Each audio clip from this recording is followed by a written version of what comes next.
सत्यनारायण व्रत के प्रसंग में साधु वणिक एवं जामाता की कथा। सूत जी बोले, ऋषियों, अब मैं एक साधु वणिक की कथा कहता हूँ। एक बार भगवान सत्यनारायण भक्त मणिपूरक नगर का स्वामी महायशस्वी राजा चंद्रचूड़ अपनी प्रजाओं के साथ व्रतपूर्वक सत्यनारायण भगवान का पूजन कर रहा था। उसी समय रत्नपुर अर्थात रत्नसारपुर निवासी महाधनी साधु वणिक अपनी नौका को धन से परिपूर्ण कर नदी तट से यात्रा करता हुआ वहां आ पहुंचा।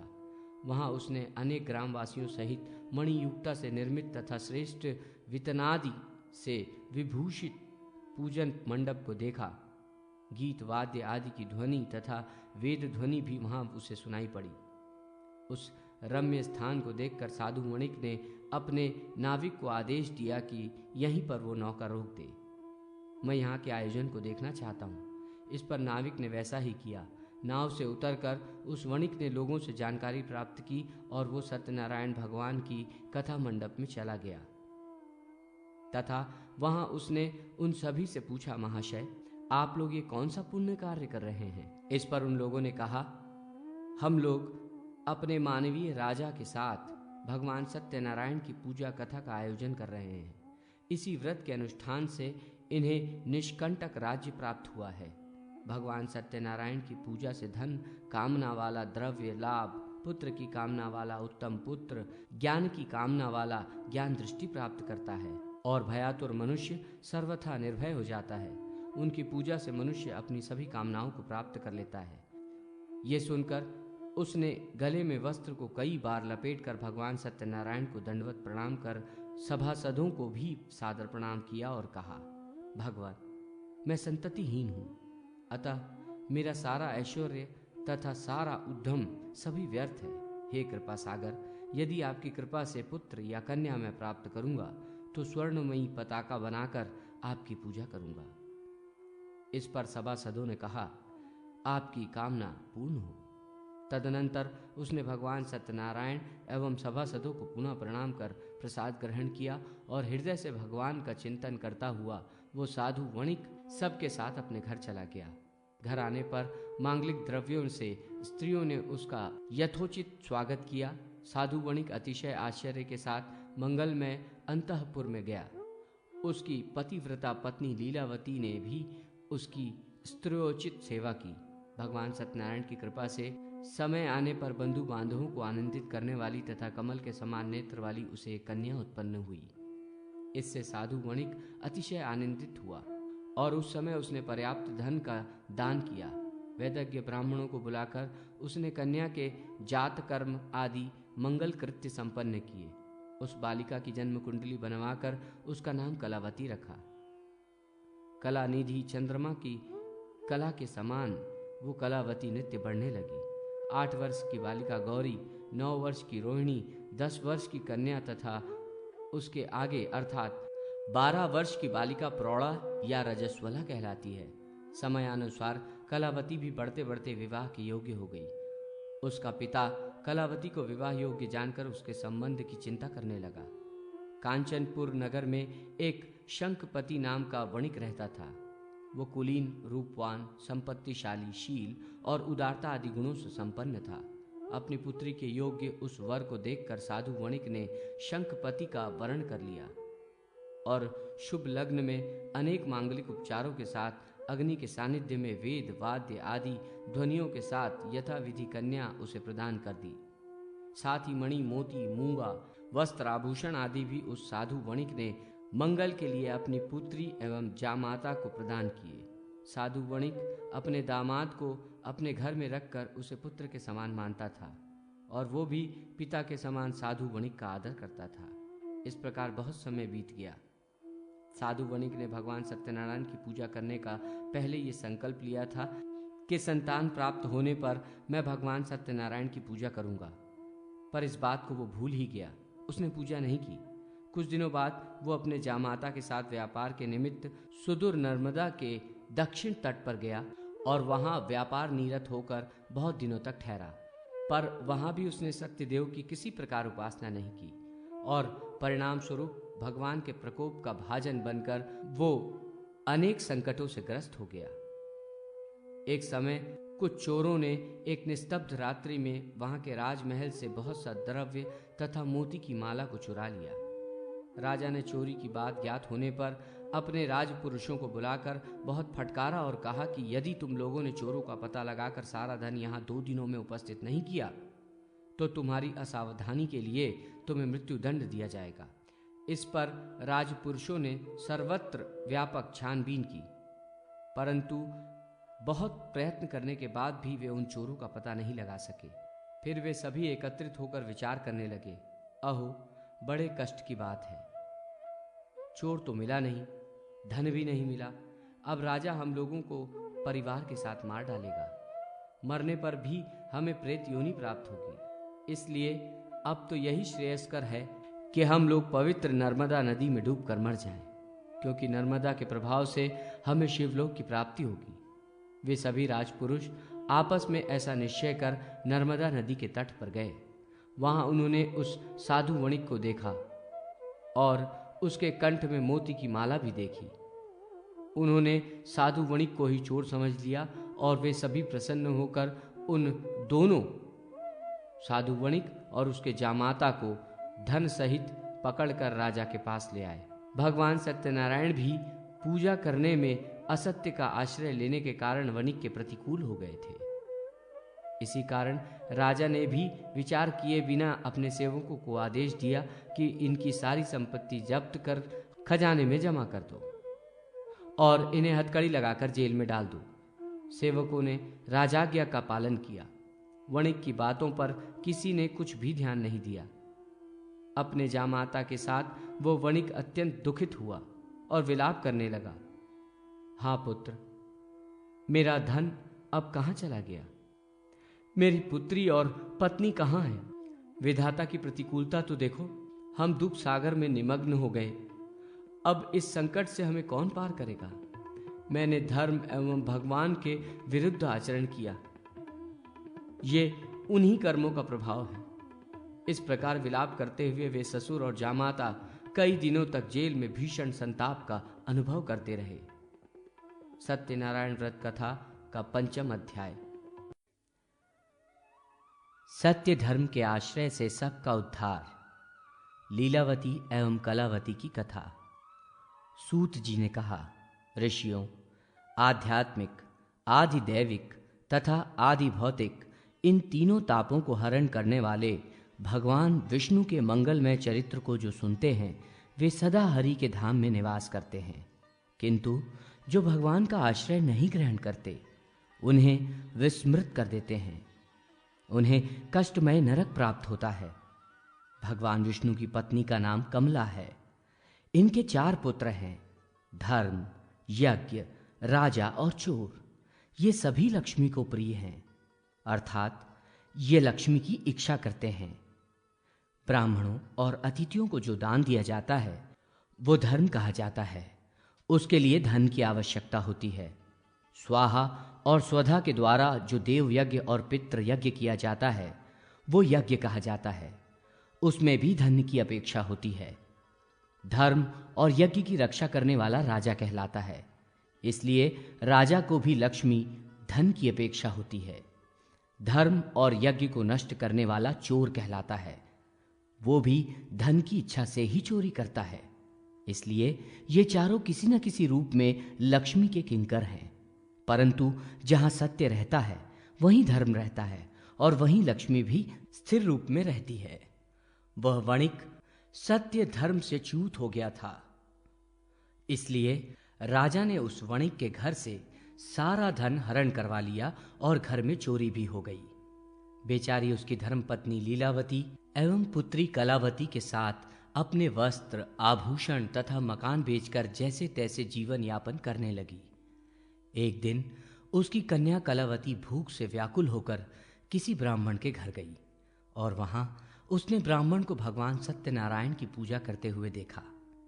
जगन्नाथ सत्यदेव की प्रार्थना करते हुए देखकर उसने भी भगवान से प्रार्थना की, हे सत्यनारायण देव, मेरे पिता और पति यदि घर पर आ जाएंगे तो मैं भी आपकी पूजा करूंगी। उसकी बात सुनकर ब्राह्मणों ने कहा, ऐसा ही होगा। इस प्रकार ब्राह्मणों से आश्वासन युक्त आशीर्वाद प्राप्त कर वो अपने घर वापस आ गई। रात्रि में देर से लौटने के कारण माता ने उससे डांटते हुए पूछा कि बेटी, इतनी रात तक तुम कहाँ रही? इस पर उसने प्रसाद देते हुए सत्यनारायण के पूजा के वृतांत को बताया और कहा, माँ, मैंने वहां सुना कि भगवान सत्यनारायण कलयुग में भी प्रत्यक्ष फल देने वाले हैं। उनकी पूजा मनुष्यगण सदा करते हैं। माँ, मैं भी उनकी पूजा करना चाहती हूं। तुम मुझे आज्ञा प्रदान करो। मेरे पिता और स्वामी अपने घर आ जाएं, यही मेरी कामना है। रात में ऐसा मन में निश्चय कर प्रातः वह कलावती शीलपाल नामक एक वणिक के घर पर धन प्राप्त करने की इच्छा से गई और उसने कहा, बंधु, थोड़ा धन दें जिससे मैं भगवान सत्यनारायण की पूजा कर सकूं। यह सुनकर शीलपाल ने उसे 5 अशर्फियां दे दी और कहा, कलावती, तुम्हारे पिता का कुछ ऋण शेष था, मैं उन्हें ही वापस कर रहा हूं। उसे देकर आज मैं उऋण हो गया हूं। ये कहकर शीलपाल गया तीर्थ में श्राद्ध करने चला गया। कन्या ने अपनी मां लीलावती के साथ उस द्रव्य से कल्याणप्रद सत्यनारायण व्रत का श्रद्धा भक्ति से विधि पूर्वक अनुष्ठान किया। इससे सत्यनारायण भगवान संतुष्ट हो गए। उधर नर्मदा तटवासी राजा अपने राजमहल में सो रहा था। रात्रि के अंतिम प्रहर में ब्राह्मण वेशधारी भगवान सत्यनारायण ने स्वप्न में आकर उससे कहा, राजन, तुम शीघ्र उठकर उन निर्दोष वाणिकों को बंधन मुक्त कर दो। वे दोनों बिना अपराध के ही बंदी बना लिए गए हैं। यदि तुम ऐसा नहीं करोगे तो तुम्हारा कल्याण नहीं होगा। इतना कहकर वो अंतर्हित हो गए। राजा निद्रा से सहसा जग उठा। वो परमात्मा का स्मरण करने लगा। प्रातःकाल राजा अपनी सभा में आया और उसने अपने मंत्री से देखे गए स्वप्न का फल पूछा। महामंत्री ने भी राजा से कहा, राजन, बड़े आश्चर्य की बात है, मुझे भी आज ऐसा ही स्वप्न दिखलाई पड़ा। अतः उस वणिक और उसके जामाता को बुलाकर भली भांति पूछताछ कर लेनी चाहिए। राजा ने उन दोनों को बंदीगृह से बुलवाया और पूछा, तुम दोनों कहाँ रहते हो और तुम कौन हो?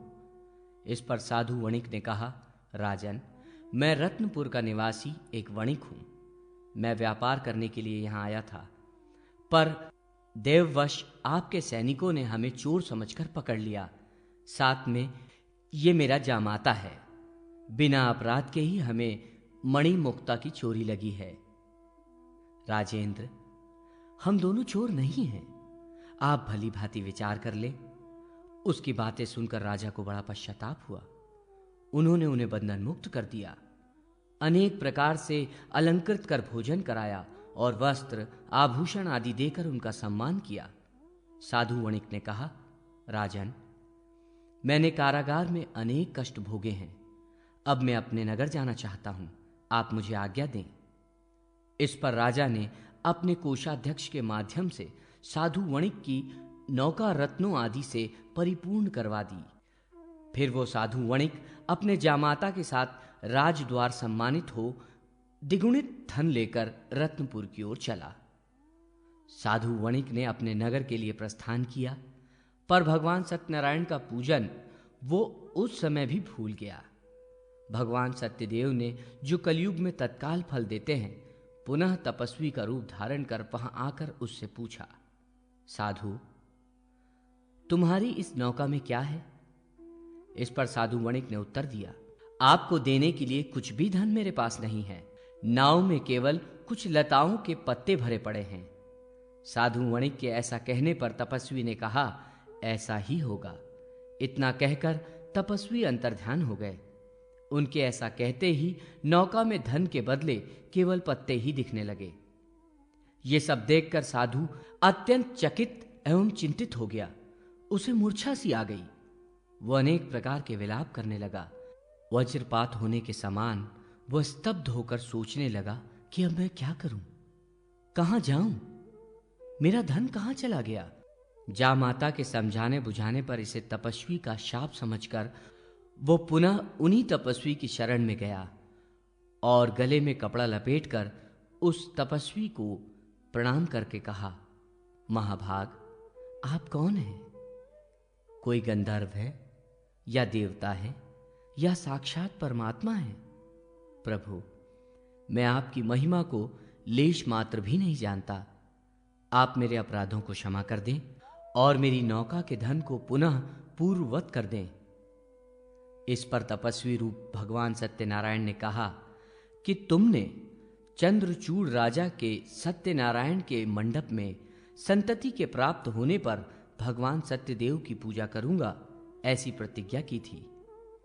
तुम्हें कन्या प्राप्त हुई, उसका विवाह भी तुमने किया, व्यापार से धन भी प्राप्त किया, बंदी गृह से तुम मुक्त भी हो गए, पर तुमने भगवान सत्यनारायण की पूजा कभी नहीं की। इससे मिथ्या भाषण, प्रतिज्ञा लोप और देवता की अवज्ञा आदि अनेक दोष हुए। तुम भगवान का स्मरण तक भी नहीं करते। इसी कारण हे मूढ़, तुम कष्ट भोग रहे हो। सत्यनारायण भगवान सर्वव्यापी हैं, वे सभी फलों को देने वाले हैं। उनका अनादर कर तुम कैसे सुख को प्राप्त कर सकते हो? तुम भगवान को याद करो, उनका स्मरण करो। इस पर साधु वणिक को भगवान सत्यनारायण का स्मरण हो आया और वो पश्चाताप करने लगा। उसके देखते ही देखते वहां वे तपस्वी भगवान सत्यनारायण रूप में परिवर्तित हो गए और तब वो उनकी स्तुति इस प्रकार करने लगा। सत्य स्वरूप, सत्य संध सत्यनारायण भगवान हरि को नमस्कार है। जिस सत्य से जगत की प्रतिष्ठा है, उस सत्य स्वरूप आपको बार बार नमस्कार है। भगवान, आपकी माया से मोहित होने के कारण मनुष्य आपके स्वरूप को जान नहीं पाता है और इस दुख रूपी संसार समुद्र को सुख मानकर उसी में लिप्त रहता है। धन के गर्व से मैं मूढ़ होकर मदांधकार से कर्तव्य और अकर्तव्य दृष्टि से शून्य हो गया। मैं अपने कल्याण को भी नहीं समझ पा रहा हूं। मेरे दौरात्म्य भाव के लिए आप मुझे क्षमा करें। हे तपोनिधे, आपको नमस्कार है। कृपा सागर, आप मुझे अपने चरणों का दास बना लें, जिससे मुझे आपके चरण कमलों का नित्य स्मरण होता रहे। इस प्रकार स्तुति कर उस साधु वणिक ने 1,00,000 मुद्रा से पुरोहित के द्वारा घर आकर सत्यनारायण की पूजा करने के लिए प्रतिज्ञा की। इस पर भगवान ने प्रसन्न होकर कहा, वत्स, तुम्हारी इच्छा पूर्ण होगी। तुम पुत्र पौत्र से समन्वित होकर श्रेष्ठ भोगों को भोग कर मेरे सत्यलोक को प्राप्त करोगे और मेरे साथ आनंद प्राप्त करोगे। ये कहकर भगवान सत्यनारायण अंतर्हित हो गए और साधु ने पुनः अपनी यात्रा प्रारंभ की। सत्यदेव भगवान से रक्षित हो वो साधु वणिक 1 सप्ताह में नगर के समीप पहुंच गया और उसने अपने आगमन का समाचार देने के लिए घर पर दूत भेजा। दूत ने घर आकर साधु वणिक की स्त्री लीलावती से कहा, जामाता के साथ सफल मनोरथ साधु वणिक आ रहे हैं। वो साध्वी लीलावती कन्या के साथ सत्यनारायण भगवान की पूजा कर रही थी। पति के आगमन को सुनकर उसने पूजा वहीं पर छोड़ दी और पूजा का शेष दायित्व अपनी पुत्री को सौंपकर वो शीघ्रता से नौका के समीप चली गई। इधर कलावती भी अपनी सखियों के साथ सत्यनारायण की जैसे तैसे पूजा समाप्त कर बिना प्रसाद लिए ही अपने पति को देखने के लिए उतावली हो नौका की ओर चली गई।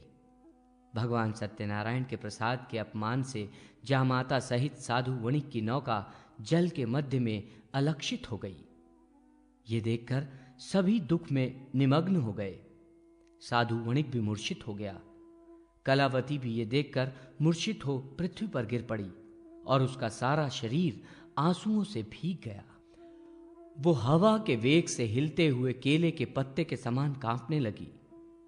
हाँ नाथ, हाँ कांत कहकर विलाप करने लगी और कहने लगी, हे विधाता, आपने मुझे पति से वियुक्त कर मेरी आशा तोड़ दी। पति के बिना स्त्री का जीवन अधूरा एवं निष्फल है। कलावती आर्त स्वर में भगवान सत्यनारायण से बोली, हे सत्य सिंधु, हे भगवान सत्यनारायण, मैं अपने पति के वियोग में जल में डूबने वाली हूं। आप मेरे अपराधों को क्षमा करें, पति को प्रकट कर मेरे प्राणों की रक्षा करें। उसी समय आकाशवाणी हुई, हे साधु, तुम्हारी पुत्री ने मेरे प्रसाद का अपमान किया है। यदि वो पुनः घर जाकर श्रद्धापूर्वक प्रसाद को ग्रहण कर ले तो उसका पति नौका सहित यहां अवश्य दिखेगा। चिंता मत करो। इस पर आश्चर्यचकित हो कलावती ने वैसा ही किया और उसका पति पुनः अपनी नौका सहित दिखने लगा। फिर क्या था, सभी परस्पर आनंद से मिले और घर आकर साधु वणिक ने 1,00,000 मुद्राओं से बड़े समारोह पूर्वक भगवान सत्यदेव की पूजा की और आनंद से रहने लगा। पुनः कभी भगवान सत्यदेव की उपेक्षा नहीं की। उस व्रत के प्रभाव से पुत्र पौत्र समन्वित अनेक भोगों का उपभोग करते हुए सभी स्वर्गलोक चले गए। इस इतिहास को जो मनुष्य भक्ति पूर्वक सुनता है वो भी विष्णु का अत्यंत प्रिय हो जाता है, अपनी मनोकामना की सिद्धि प्राप्त कर लेता है। सूत जी बोले, ऋषिगणों, मैंने सभी व्रतों में श्रेष्ठ इस सत्यनारायण व्रत को कहा। ब्राह्मण के मुख से निकला हुआ यह व्रत काल काल में अतिशय पुण्यप्रद है। सत्यनारायण व्रत कथा संपूर्ण। पितृशर्मा और उनके वंशज व्याडी, पाणिनि और समापमक ब्राह्मण की कन्या को निर्दिष्ट किया है। तदनंतर पितृशर्मा उस देवी ब्रह्मचारिणी से विवाह करके मथुरा में गृहस्थ धर्मानुसार जीवन यापन करने लगा। चारों वेदों को जानने वाले उसे 4 पुत्र उत्पन्न हुए, जिनके नाम थे ऋक्, यजुर्वेश, साम अथवा अथर्वा। ऋग के पुत्र व्याडी थे, जो न्यायशास्त्र विशारद थे। यजुष के पुत्र लोक विश्रुत मीमांस हुए। साम के पुत्र पाणिनि थे और अर्थवा के पुत्र वररुचि हुए। एक समय चारों पितृशर्मा के साथ मगध देश के अधिपति राजा चंद्रगुप्त की सभा में गए। अतिशय सम्मान पूर्वक राजा ने उन लोगों का पूजन कर पूछा, द्विजगण, कौन सा ब्रह्मचर्य व्रत श्रेष्ठ है? इस पर व्याडी ने कहा, महाराज, जो व्यक्ति उस तथा भगवान के प्रसाद को ग्रहण करता है वो ब्रह्मचारी है। ये सुनकर पाणिनि ने कहा, राजन, उदात्त अनुदात्त व्यक्ति उपनीत होकर गुरुकुल में निवास करता हुआ पितृशर्मा ने कहा कि जो गृहस्थ धर्म में रहता हुआ पितरों, देवताओं और अतिथियों का सम्मान करता है और इंद्रिय संयम पूर्वक ऋतुकाल में ही भार्या का उपगमन करता है, वही मुख्य ब्रह्मचार्य। यही मेरा भी मत है। ये कहकर वो राजा पितृशर्मा का शिष्य हो गया और उसने अंत में स्वर्गलोक को प्राप्त किया। पितृशर्मा श्री भगवान हरि का ध्यान करते हुए हिमालय पर्वत पर जाकर योग ध्यान परायण हो गए। महर्षि पाणिनिका का इतिवृत्त। ऋषियों ने पूछा, भगवान, सभी तीर्थों, दानों आदि धर्म साधनों में उत्तम साधन क्या है, जिसका आश्रय लेकर मनुष्य क्लेश सागर को पार कर जाए और मुक्ति प्राप्त कर ले? सूत जी बोले, प्राचीन काल में साम के एक श्रेष्ठ पुत्र थे, जिनका नाम पाणिनि था। कणाद के श्रेष्ठ शास्त्रज्ञ शिष्यों से वे पराजित एवं लज्जित होकर तीर्थाटन के लिए चले गए। प्रायः सभी तीर्थों में स्नान तथा देवता पितरों का तर्पण करते हुए वे कदार क्षेत्र का जलपान कर भगवान शिव के ध्यान में तत्पर हो गए। पत्तों के आहार पर रहते हुए वे सप्ताहांत में जल ग्रहण करते थे। फिर उन्होंने 10 दिन तक जल ही ग्रहण किया। बाद में वे 10 दिनों तक केवल वायु के ही आहार पर रहकर भगवान शिव का ध्यान करते रहे। इस प्रकार 28 दिन व्यतीत हो गए तो भगवान शिव ने प्रकट होकर उनसे वर मांगने को कहा। भगवान शिव की इस अमृतमय वाणी को सुनकर उन्होंने गंधग्ध वाणी से सर्वेश सर्वलिंगेश गिरजा वल्लभ हर की इस प्रकार स्तुति की, महान रुद्र को नमस्कार है। सर्वेश्वर सर्वहितकारी भगवान शिव को नमस्कार है। अभय एवं विद्या प्रदान करने वाले नंदी वाहन भगवान को नमस्कार है। पाप का विनाश करने वाले तथा समस्त लोकों के स्वामी एवं समस्त माया रूपी दुखों का हरण करने वाले तेजा स्वरूप अनंत मूर्ति भगवान शंकर को नमस्कार है। देवेश, यदि आप प्रसन्न हैं तो मुझे मूल विद्या एवं परम शास्त्र ज्ञान प्रदान करने की कृपा करें। सूत जी बोले। यह सुनकर महादेव जी ने प्रसन्न होकर अ ई उ ण आदि मंगलकारी सर्ववर्णमय सूत्रों को उन्हें प्रदान किया।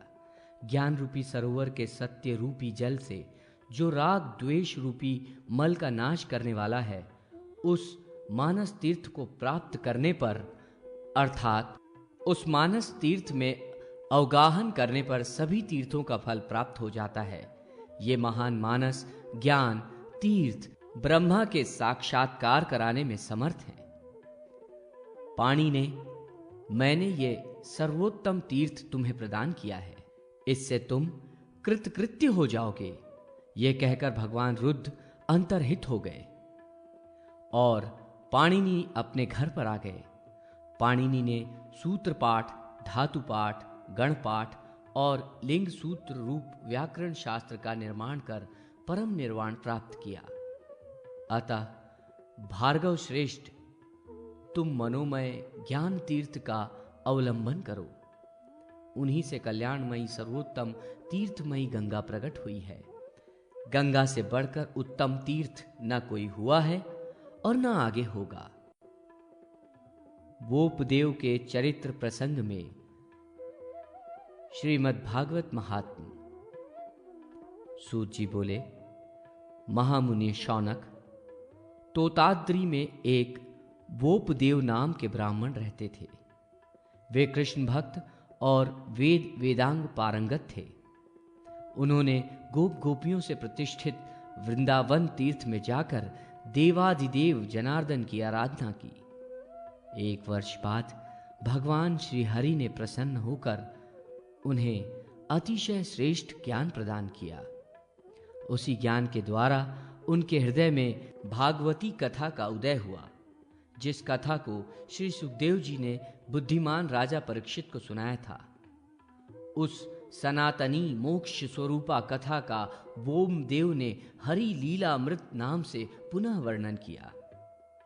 कथा की समाप्ति पर जनार्दन भगवान विष्णु प्रकट हुए और बोले, महामते, वर मांगो।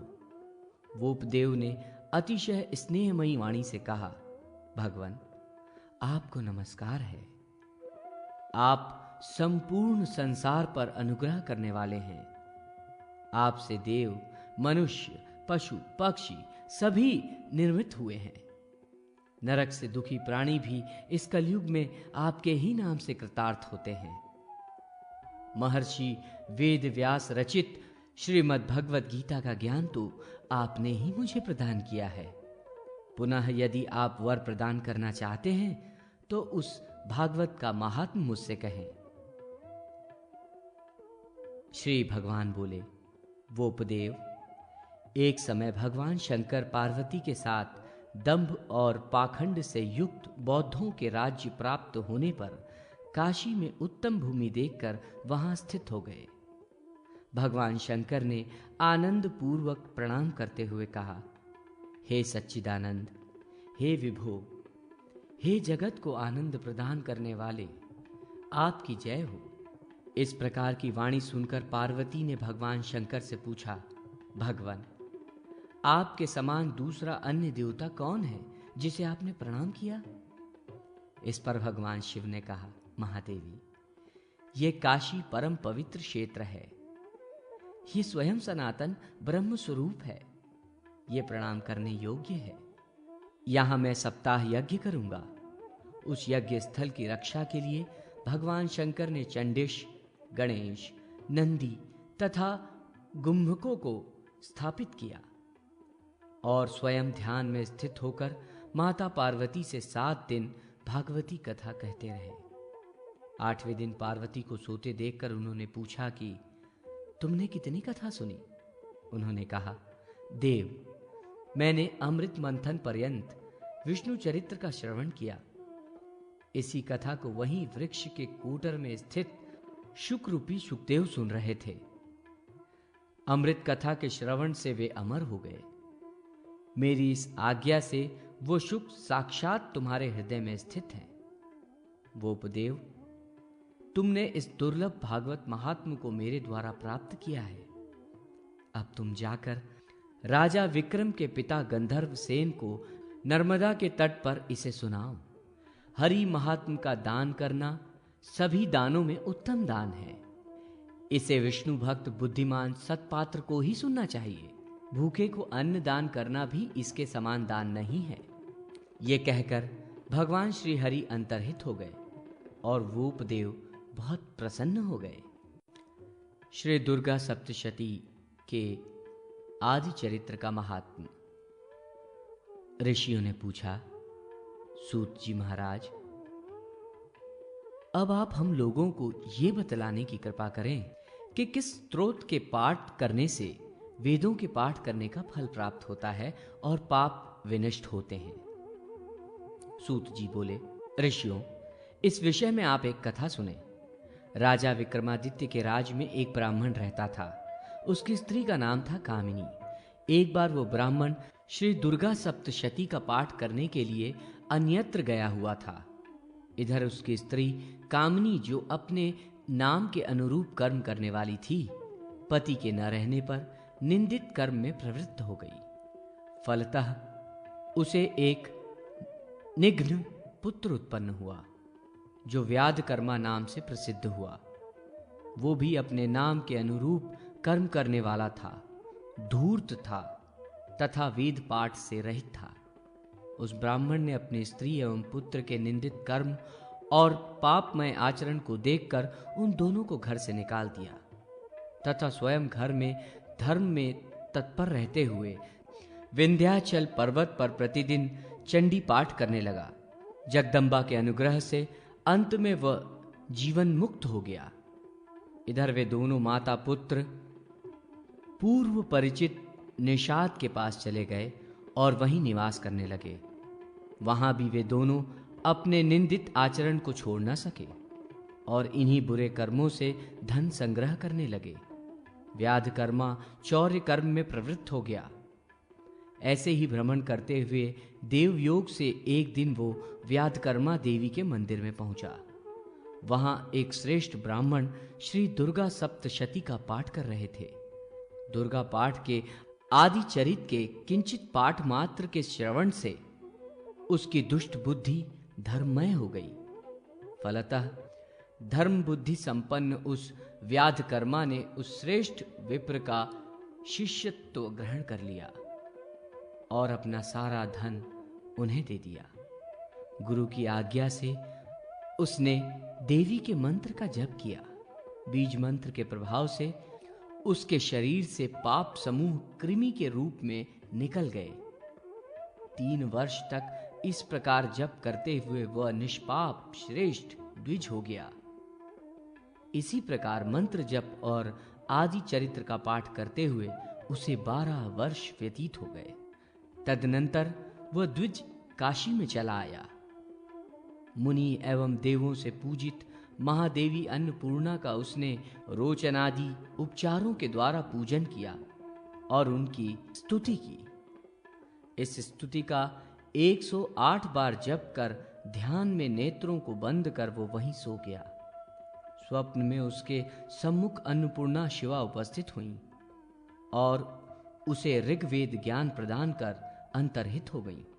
बाद में वो बुद्धिमान ब्राह्मण श्रेष्ठ विद्या प्राप्त कर राजा विक्रमादित्य के यज्ञ का आचार्य हुआ।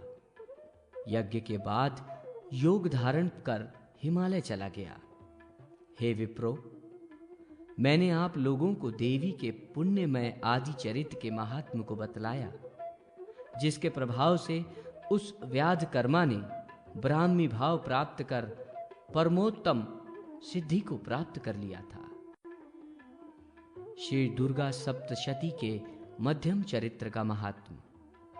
सूत जी बोले, शौनक, उज्जैनी नगरी में एक हिंसा परायण मघमास भक्षी भीम वर्मा नाम का क्षत्रिय रहता था। वो अतिशय हिंसा एवं अधर्माचरण के कारण भयंकर व्याधियों से ग्रस्त हो गया और युवावस्था में ही उसकी मृत्यु हो गई। संयोगवश उसने कभी चंडी पाठ भी कराया था, जिसके पुण्य के प्रभाव से इतना निकृष्ट पापी भी नरक में नहीं गया। दूसरे जन्म में वही राजनीति परायण मगध का विख्यात राजा महानंद हुआ और उसे अपने पूर्व जन्म की पूरी स्मृति थी। अतिशय समर्थ बुद्धिमान कात्यायन का वो शिष्य हुआ। देवी महालक्ष्मी के बीज सहित मध्यम चरित्र का राजा महानंद को उपदेश देकर कात्यायन स्वयं विंध्य पर्वत पर शक्ति उपासना के लिए चले गए। इधर राजा भी प्रतिदिन महालक्ष्मी की कस्तूरी चंदन आदि से पूजा कर श्री दुर्गा सप्तशती के मध्यम चरित्र का पाठ करने लगा। 12 वर्ष व्यतीत होने पर शक्ति की उपासना करने वाले कात्यायन पुनः अपने शिष्य महानंद के पास आए और उन्होंने राजा से विधि पूर्वक लक्ष्य चंडी पाठ करवाया। फलस्वरूप सनातनी भगवती महालक्ष्मी प्रकट हुई और राजा को धर्म, अर्थ, काम सहित मोक्ष भी दे दिया। इस प्रकार महाभाग महानंद ने देवों के समान अभिष्ट फलों का उपभोग कर अंत में देवताओं से नमस्कृत हो परम लोक को प्राप्त किया। श्री दुर्गा सप्तशती के उत्तम चरित्र की महिमा के प्रसंग में योगाचार्य महर्षि पतंजलि का चरित्र। सूत जी बोले, अनेक धातुओं के द्वारा चित्रित रमणीय चित्रकूट पर्वत पर महाविद्वान उपाध्याय पतंजलि मुनि रहते थे। वे वेद वेदांग तत्वज्ञ एवं गीता शास्त्र परायण थे। वे विष्णु के भक्त, सत्यवक्ता एवं व्याकरण महाभाष्य के रचयिता भी माने गए हैं। एक समय वे शुद्धात्मा अन्य तीर्थों में गए। काशी में उनका देवी भक्त कात्यायन के साथ शास्त्रार्थ हुआ। 1 वर्ष तक शास्त्रार्थ चलता रहा। अंत में पतंजलि पराजित हो गए। इससे लज्जित होकर उन्होंने सरस्वती की इस प्रकार आराधना की। महामूर्ति देवी को नमस्कार है, सर्वमूर्ति स्वरूपिणी देवी को नमस्कार है, सर्वमंगला स्वरूपा शीला देवी को नमस्कार है। हे विष्णु माए, तुम्हें नमस्कार है। हे नारायणी, तुम ही श्रद्धा, बुद्धि, मेधा, विद्या तथा कल्याणकारिणी हो। तुम ही शांति हो, तुम ही वाणी हो। तुम्हें बार बार नमस्कार है। इस स्तुति से प्रसन्न होकर भगवती सरस्वती ने आकाशवाणी में कहा, विप्र श्रेष्ठ, तुम एकाग्रचित होकर मेरे उत्तर चरित्र का जप करो। उसके प्रभाव से तुम निश्चय ही ज्ञान को प्राप्त करोगे। पतंजलि, कात्यायन तुमसे परास्त हो जाएंगे। देवी की इस वाणी को सुनकर पतंजलि विंध्यवासिनी देवी के मंदिर में जाकर सरस्वती की आराधना की और वे प्रसन्न हो गई। इससे उन्होंने पुनः शास्त्रार्थ में कात्यायन को पराजित कर दिया। बाद में उन्होंने कृष्ण मंत्र और भक्ति के प्रचार में तुलसी माला आदि का भी महत्व बढ़ाया। भगवती विष्णु माया की कृपा से वे योगाचार्य अतिवंत चिरजीवी हो गए। मुनियों, इस प्रकार दुर्गा सप्तशती के उत्तर चरित्र की महिमा निरूपित हुई। अब आगे आप लोग क्या सुनना चाहते हैं वो बताएं।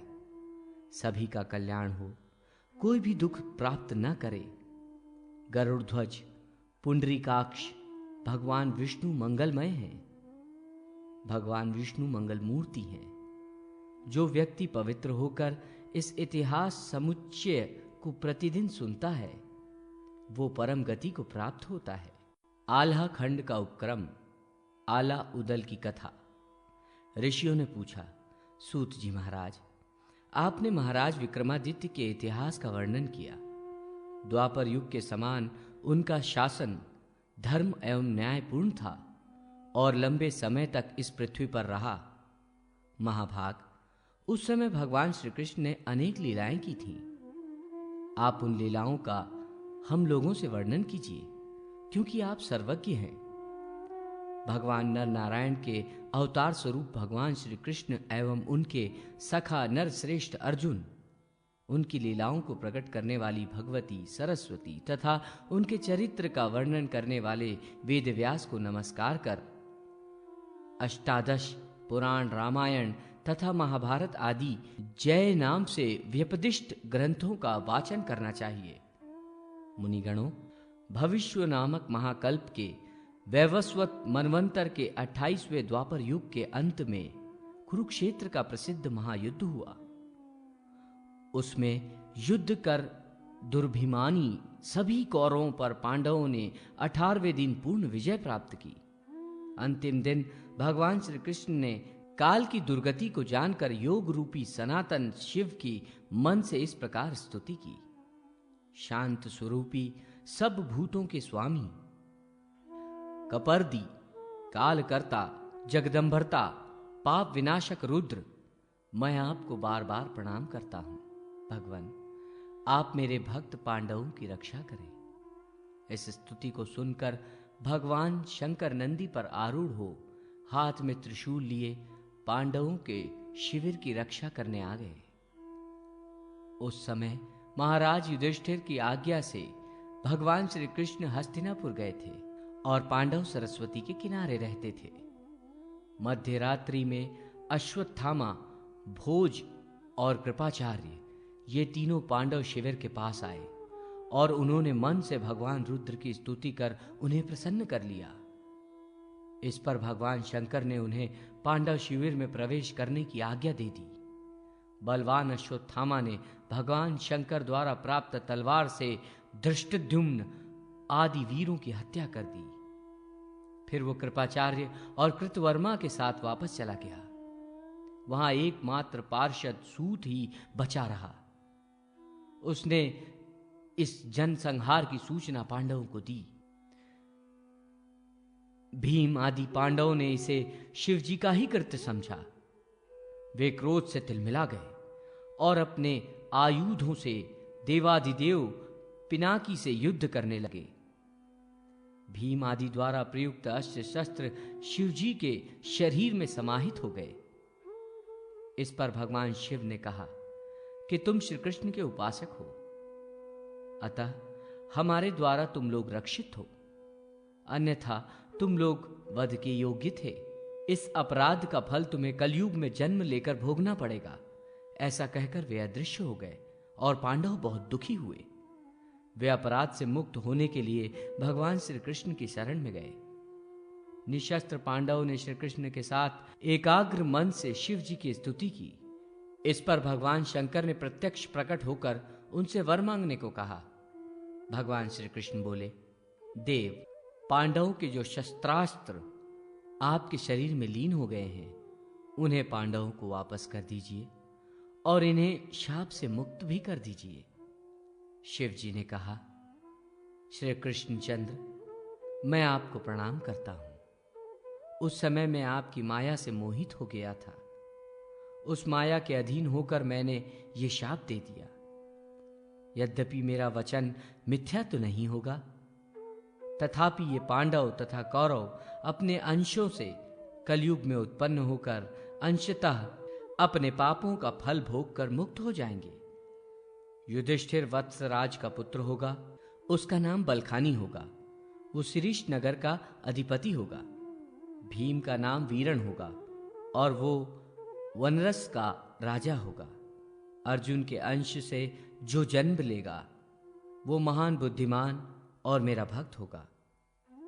उसका जन्म परिमल के यहां होगा और नाम होगा ब्रह्मानंद।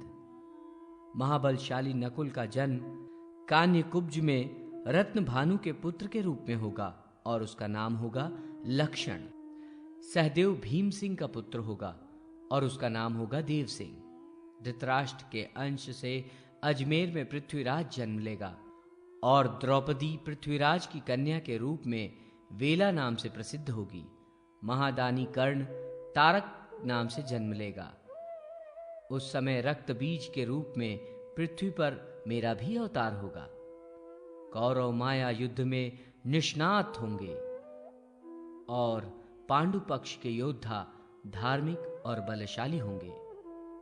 सूत जी बोले, ऋषियों, ये सब बातें सुनकर श्री कृष्ण मुस्कुराए और उन्होंने कहा, मैं भी अपनी शक्ति विशेष से अवतार लेकर पांडवों की सहायता करूंगा।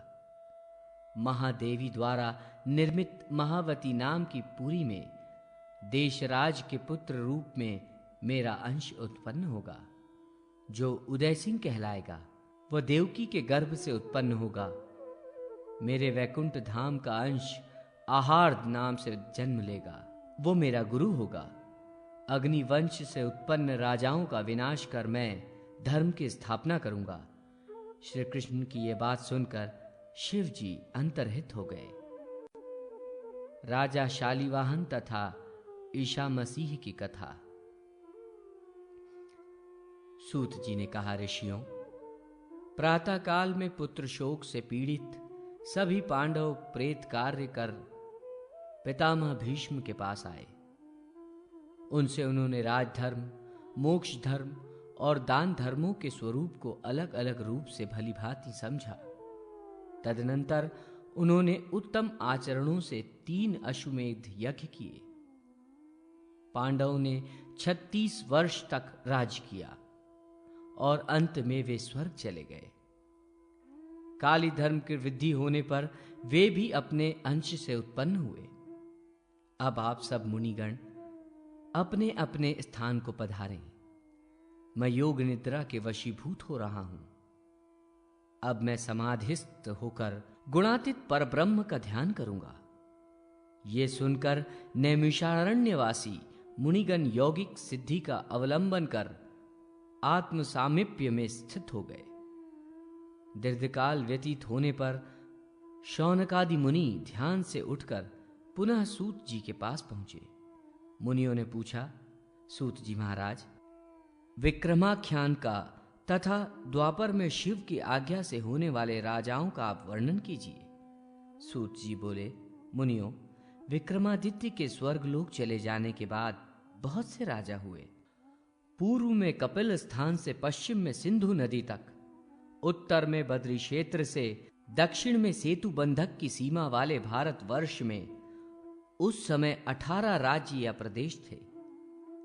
उनके नाम इस प्रकार हैं: इंद्रप्रस्थ, पांजाल, कुरुक्षेत्र, कंपिल, अंतर्वेदी, व्रज, अजमेर, मरुधन्व, गुर्जर, महाराष्ट्र, द्रविड़, कलिंग, अवंती, उडुप, बंग, गौड़, मागध तथा कौशल्य। इन राज्यों पर अलग अलग राजाओं ने शासन किया। वहां की भाषाएं भिन्न भिन्न रहीं और समय समय पर विभिन्न धर्म प्रचारक भी हुए। 100 वर्ष व्यतीत हो जाने पर धर्म का विनाश सुनकर शक आदि विदेशी राजा अनेक लोगों के साथ सिंधु नदी को पार कर आर्य देश में आए और कुछ लोग हिमालय के हिम मार्ग से यहां आए। उन्होंने आर्यों को जीतकर उनका धन लूट लिया और अपने देश में लौट गए। इसी समय विक्रमादित्य का पौत्र राजा शालीवाहन पिता के सिंहासन पर आसीन हुआ। उसने शक, चीन आदि देशों की सेना पर विजय पाई।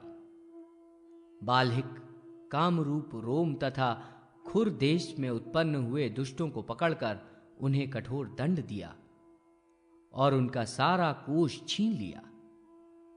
उसने मलेक्षों तथा आर्यों की अलग अलग देश मर्यादा स्थापित की।